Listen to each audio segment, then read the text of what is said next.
boleleleng ba leeto la motho ya tlwaetseng ho etsa thato ya hae, la motho ya tlwaetseng ho itaola. Ha yena motho eo wa Modimo a fetohela ho ba ngwana wa Modimo, a lokisa ditsela tsa hae, a dumella Modimo ho laola mehato ya hae.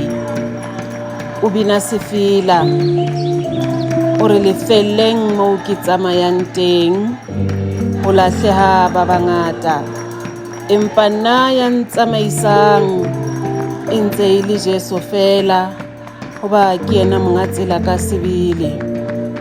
O boela wa hweletsa ha ditsukutsane di mo fumana ka hare ho leeto.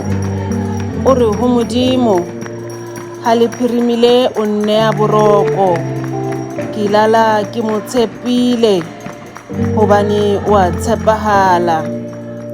O tseba tsela ya Modimo, ke ka hona e reng ha lefifi le mo fihlela bosiu, ebe o a hweletsa.